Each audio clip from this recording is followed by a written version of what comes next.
Centaur, your kind of company.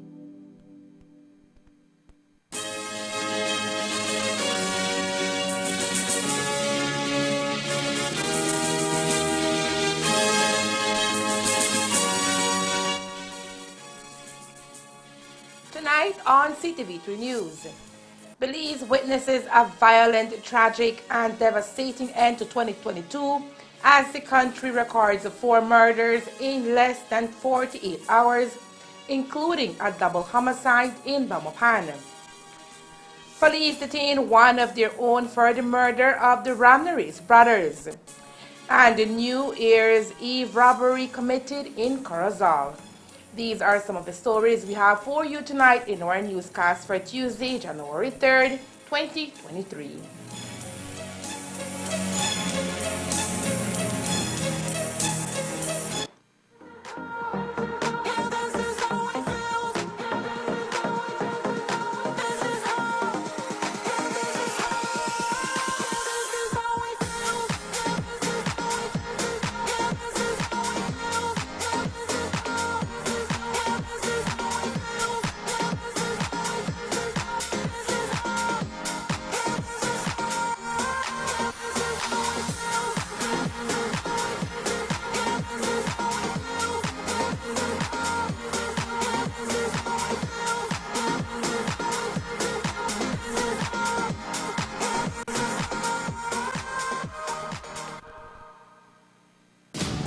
Ever since I was a kid, I've dreamt of going to Mars. You can keep my dream alive. Come with me. You cannot, under any circumstances, leave my room, okay? Only for 35 days.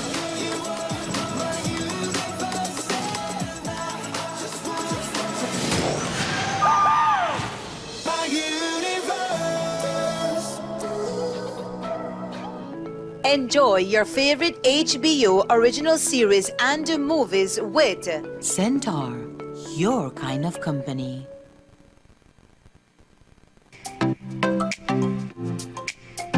Everyone, including our elderly, needs to stay connected with their loved ones.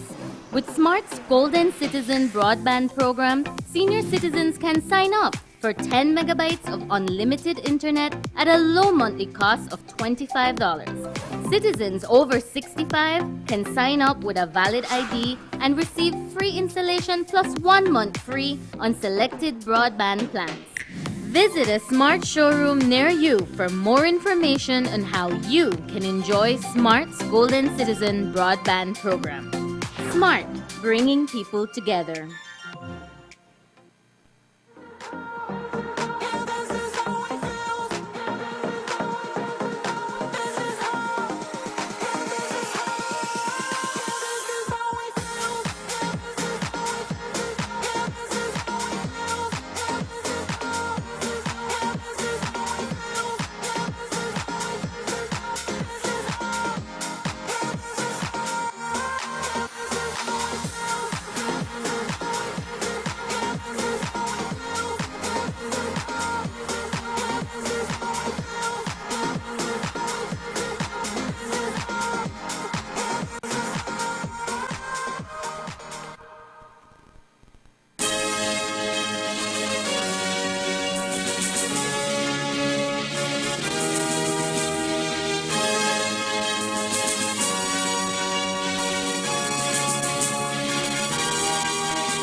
Good evening with your news, also simulcast on Face FM 106.7. I am Joanna Rodriguez. A Belizean corporal, 39-year-old Elmer Na, has been detained following a double murder over the weekend in the capital Belmopan. Na appeared today in the Belmopan Magistrate Court to answer to the charge of the cold-blooded homicide of 2 brothers on New Year's Eve. The caller's crime was captured on surveillance camera and shows when the killer pulls the trigger at John Ramirez and David Ramirez at around 9:30 p.m. Today, the top bosses at the police department, along with the Minister of National Security, Karim Musa, gave a press briefing on this double murder and others which happened during the extended weekend. Yes, we have retrieved a number of surveillance footages, and those will not be released. And let me say that from my investigation, the video that is out there was not released by the police. We try to keep those very important evidential material as confidential as possible. So the others that we have, as much as I know you'd want to get them, you will not get them. We had another incident in Belmopan, where police were called to an unnamed street in the Belmopan area, where upon arrival, two brothers, the Ramnaresh brothers, were observed with gunshot injuries. They were rushed to the Belmopan hospital, where they were pronounced dead on arrival. Likewise,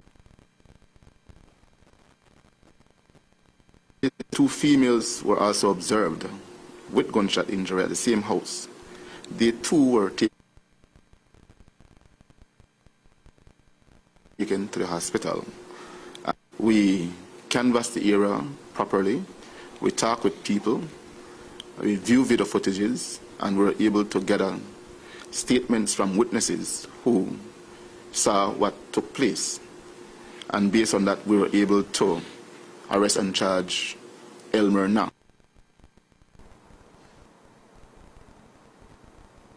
As for the speculation that because Na is a cop, there will be some sort of cover-up in the case, Commissioner Williams was quick to dismiss that notion.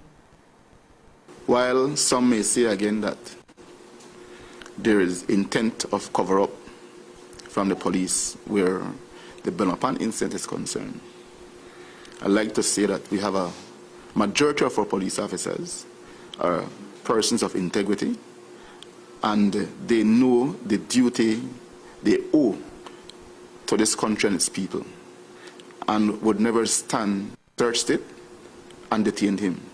The actions of the police that follows that incident clearly demonstrates that there is no intent on our part to cover nothing. Police is yet to locate the firearm used in the double murder, but that does not dismiss the fact that the Ramnare's shooter knows how to handle a weapon. When asked about Na's apparent training in the use of a weapon, the commissioner remained to his boundaries, though accepts that Na had an intent to kill. We have not been able to locate the firearm. We're doing what we can to do so.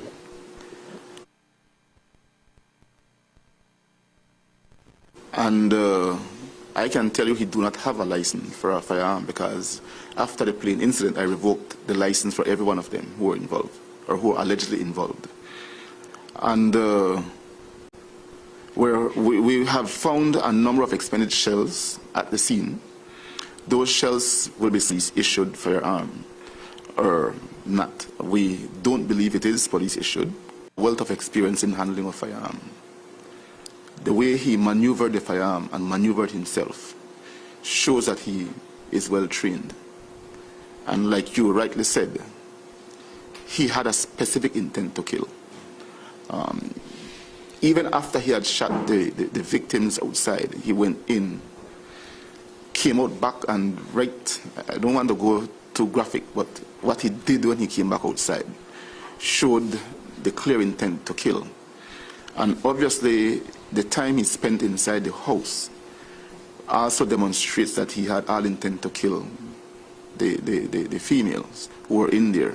But thankfully, they were able to secure themselves in a room, and he could not have entered the room. And that's the reason why those two females remain alive today, and we're grateful for that. Elmer Na has also been charged with the attempted murder of Vivian Belai Ramnare's, as well as the use of deadly means of harm and dangerous harm. Na is also believed to be involved in the murder of Michael Williams, also known as Itza. He was shot several times on Thursday, December 29th. Initial investigations revealed that the deceased had just arrived home on his bicycle with groceries when what appeared to be 8 gunshots were heard. Shortly after, 2 more shots were heard, and a neighbor about a block away realized that her house was shot at as well. Police were further informed that 2 other men were taken to the Western Regional Hospital with gunshot injuries.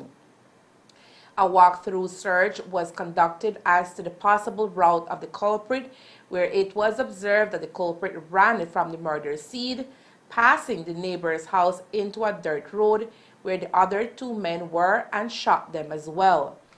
These persons have been identified as Selvin Tech, 24, and Nelson Sosa, 38, who both received gunshot wounds to the body. Both victims were listed in a stable condition. As we told you, police are tonight at a crossroads when they had to arrest and charge one of their own.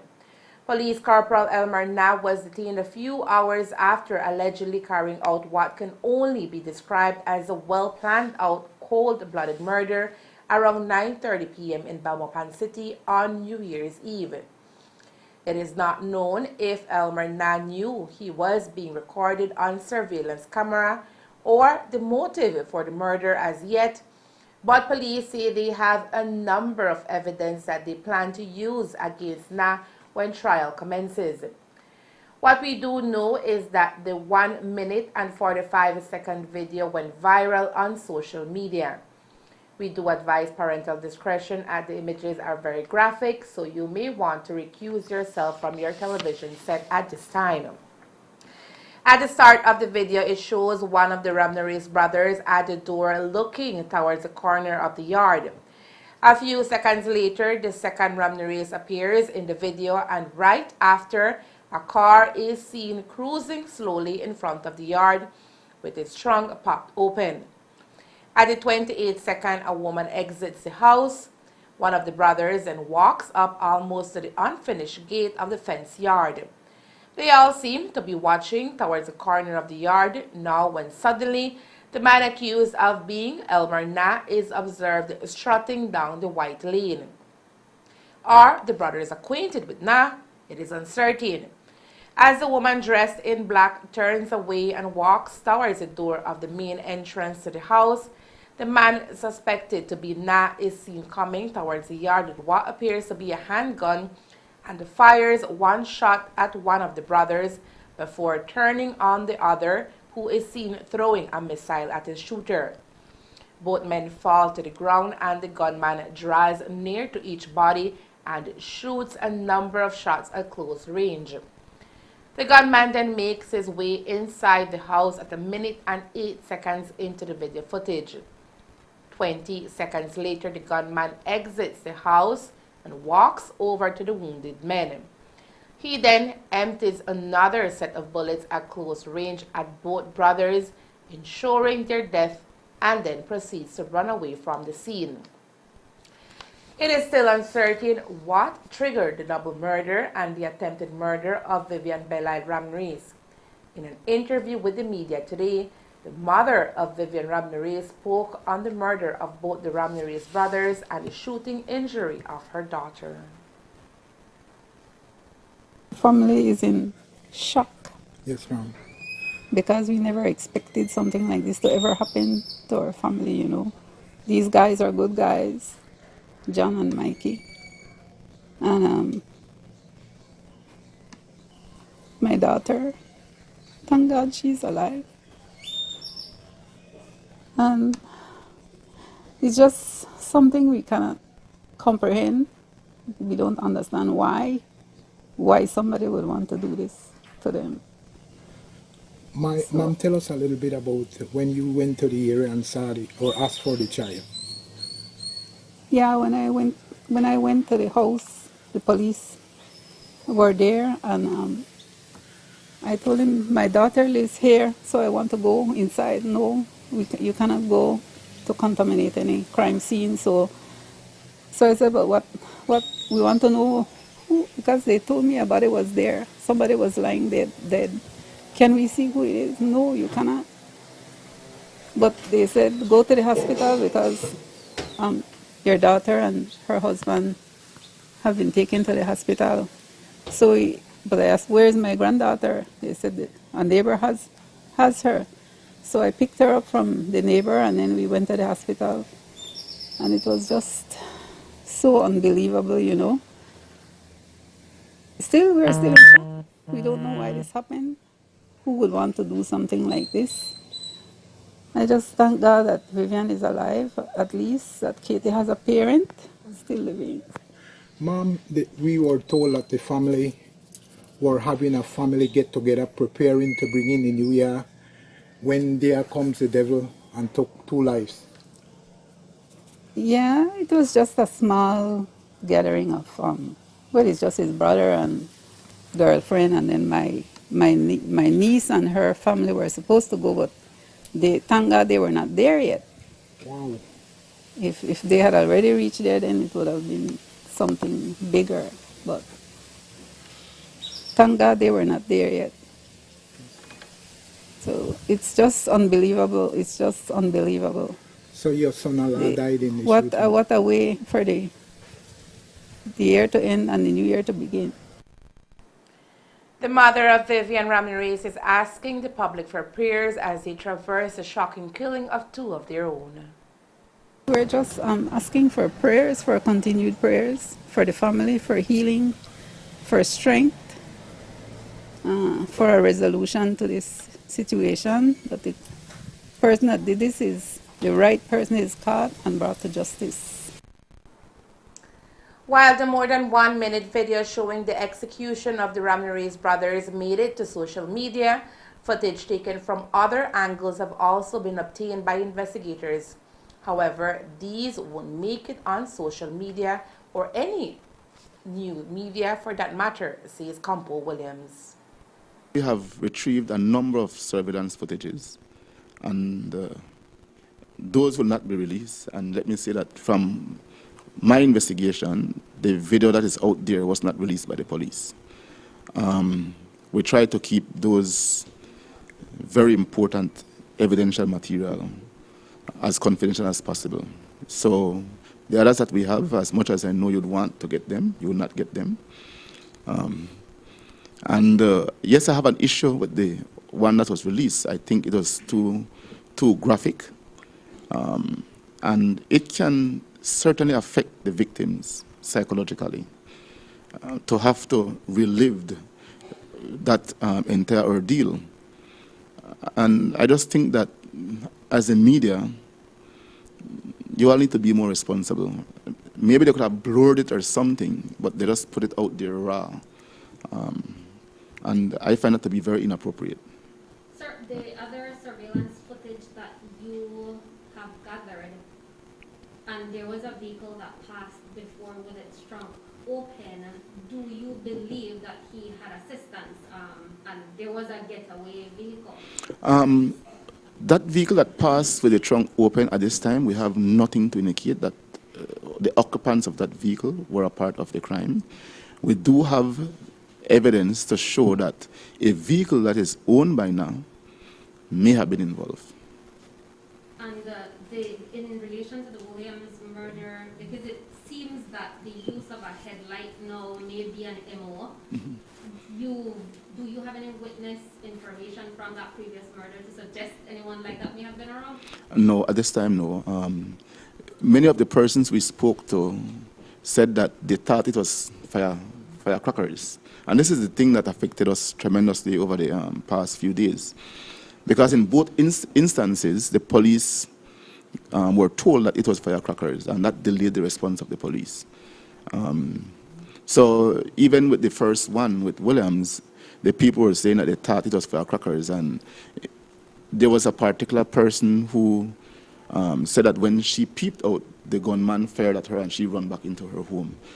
She could not have described him any at all. So at this time, we don't have nothing to indicate a description to tie to the second one. But based on the MO, we believe that it's the same person.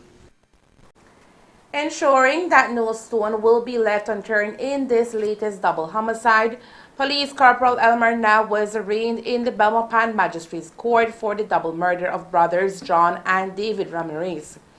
Na, who was formally charged by police last night, appeared in court this afternoon screaming that he is being wrongfully accused of the crime. Now, just step back for me, please, all civilians. Congrats, sir. Just step back for me, sir. More back. Sir, more back for me, please. Sir.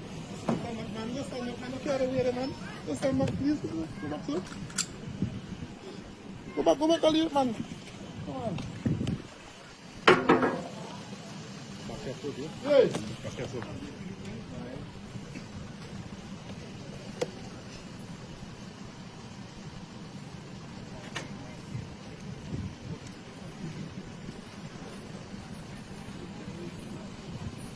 I just want to say, I'll be wrongfully accused. Elmer, wrongfully accused, brother. Wrongfully. I'll be wrongfully accused for this crime. And who are my family, brother?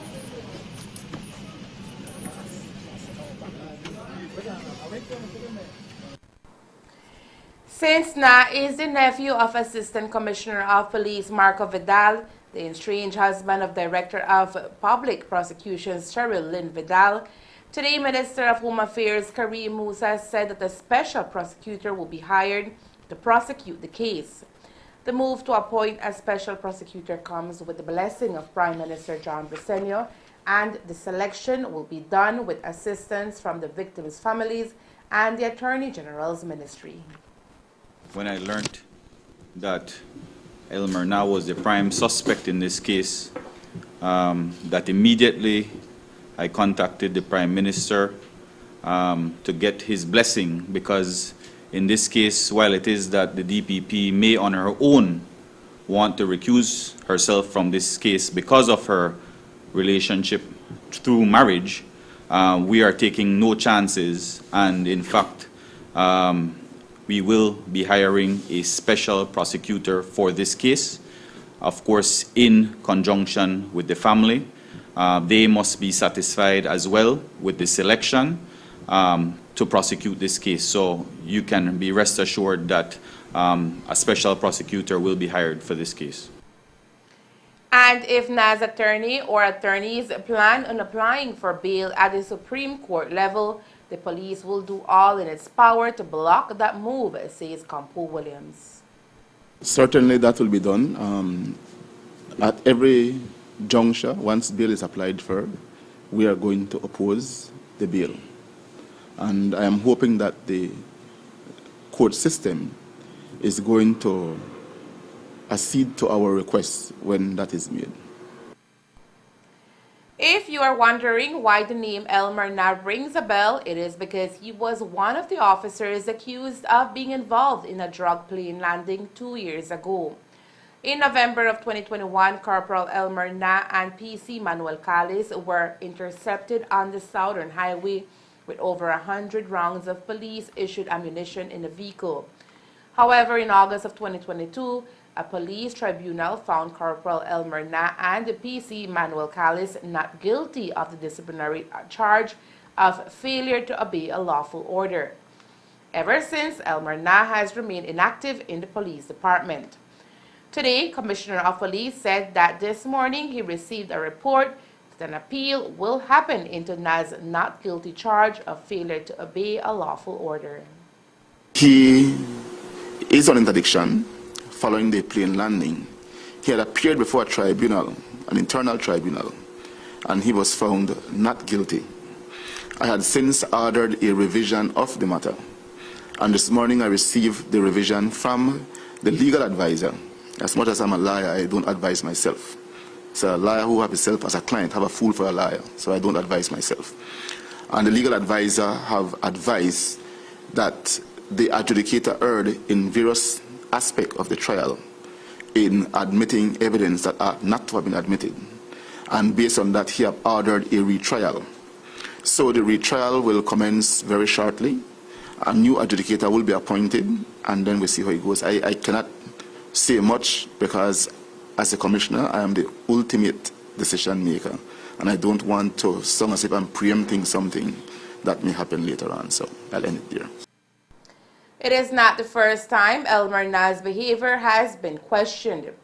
Today, the media pressed Campo Williams about Elmer Na, but he was adamant to directly give a response.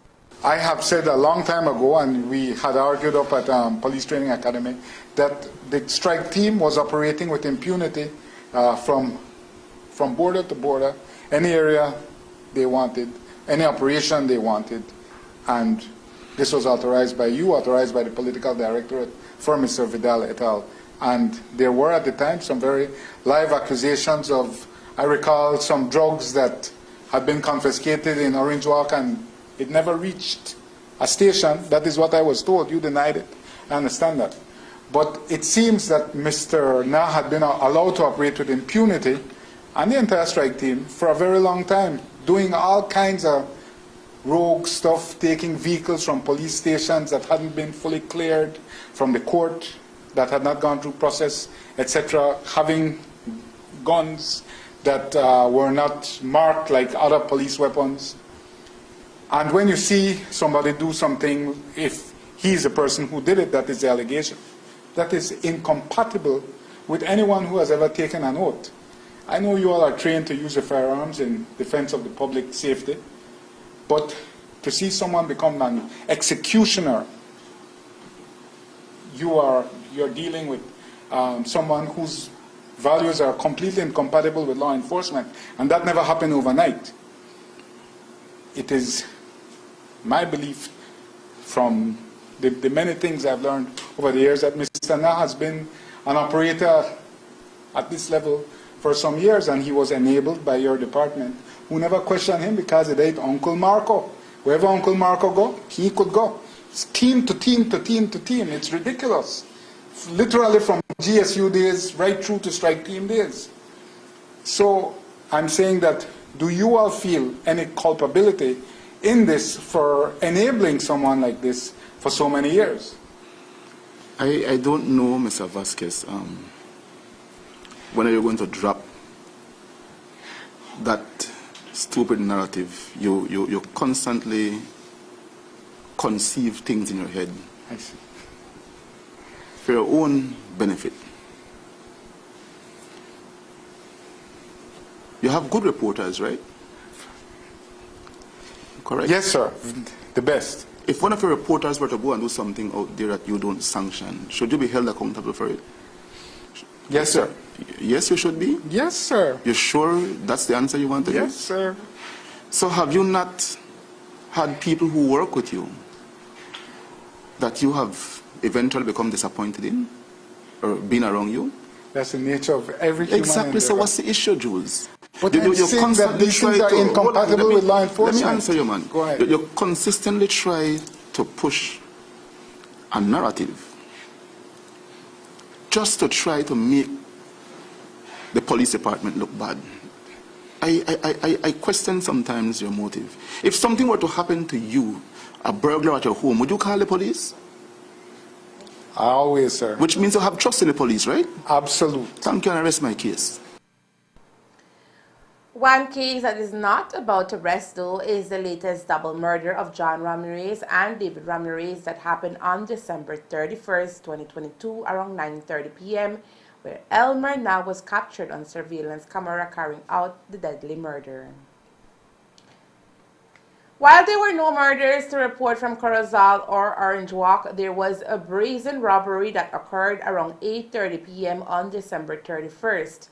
Police responded to the robbery in progress and arrived to find the Asian nationals, owner of Rung's Supermarket, on the 4th Avenue, located directly opposite of the Andres Civic Center, fearing for their lives. The robbery walked away with an undisclosed amount of cash. Police are investigating the matter and using surveillance footage from the establishment. Coming up next, American national murdered in San Pedro. Stay tuned.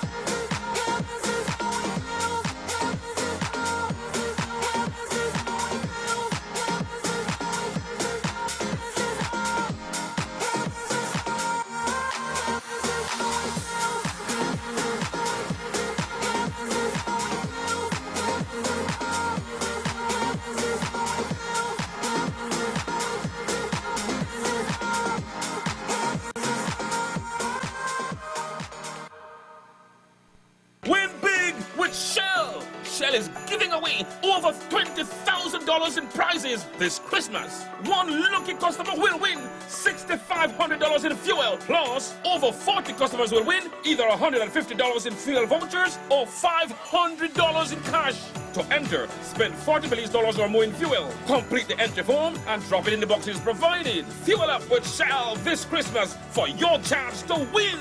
Promotion runs from November 21 to December 31, 2022. Terms and conditions apply. Visit solpetroleum.com/winbig with Shell for more details. Shell trademarks are used by Sol Brands Incorporated under license from Shell Brands International AG.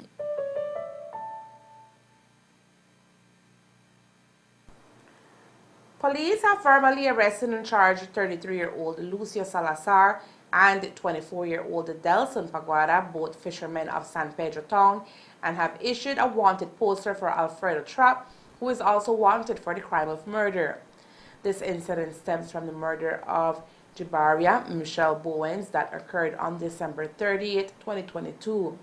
The shots were fired indiscriminately into a crowd in front of Jaguars nightclub across from Central Park in San Pedro town. Jabria Michelle Bowens from Indianapolis, Indiana, USA, who is not believed to be the shooter's intended target, was rushed to the doctor of the Rodriguez San Pedro Polyclinic, but it was too late since a medical doctor pronounced her dead on arrival. There was a member of one of the groups in San Pedro at the Jaguar nightclub. I guess he was purchasing food.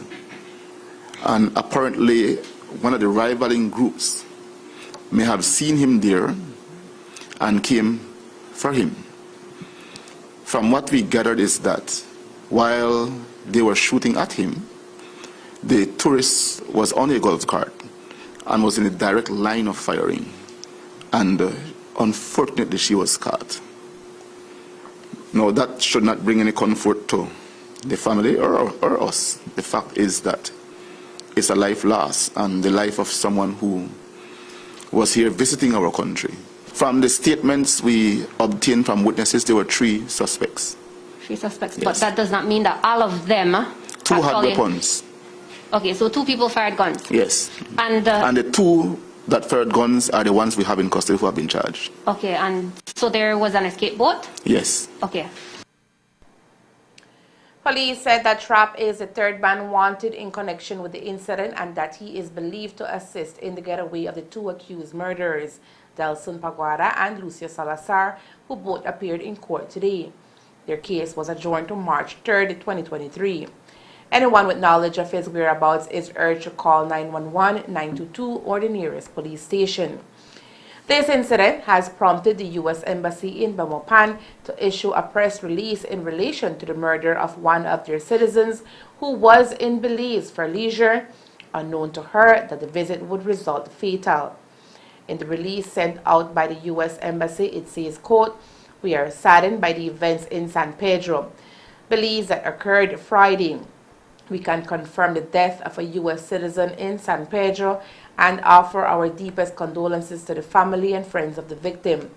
We are closely monitoring the local authorities' investigation and stand ready to provide all appropriate consular assistance to the family. Out of respect for their privacy, we have nothing further to add at this time." End of quote. Shortly after Jabria Bowen killing one of the accused men, Alfredo Trapp took to Facebook professing his innocence. His mother is being named as his alibi. When questioned about Trapp's statement today, the Commissioner of Police said that the video is being legally reviewed. If it is that you have the time and energy to listen to the mischief of a person who escaped from police custody, as he said, and who the police had detained for gang membership, then you can do so. I certainly will not dignify his comments with a response. In terms of but I'll just say that the video recording has been sent to an attorney, and I am hoping that he will have the evidence to prove in court what he is asserting. The Commissioner said he would leave aside that matter for the courts to decipher. The police department has announced plans to add police booths in several major towns following incidents over the New Year's weekend. The police station in Belmopan and San Pedro are centrally located, but rather far from the sites of the murders that took place in those municipalities. With the assistance of the Belize Tourism Board, BTB, and San Pedro Town Council in the first instance, police have established a permanent presence at the Central Park and will staff booths elsewhere in town. I have received the assurances of our Prime Minister and our Cabinet that the police department will receive the necessary resources, especially in San Pedro with the warring factions there. We will receive from the BTB assistance with 2 police booths. As you know, in 2022, there was a vast reduction in the number of plane landings in Belize. But that does not mean that the transnational crime and the drugs are not coming in another way, and that is by sea.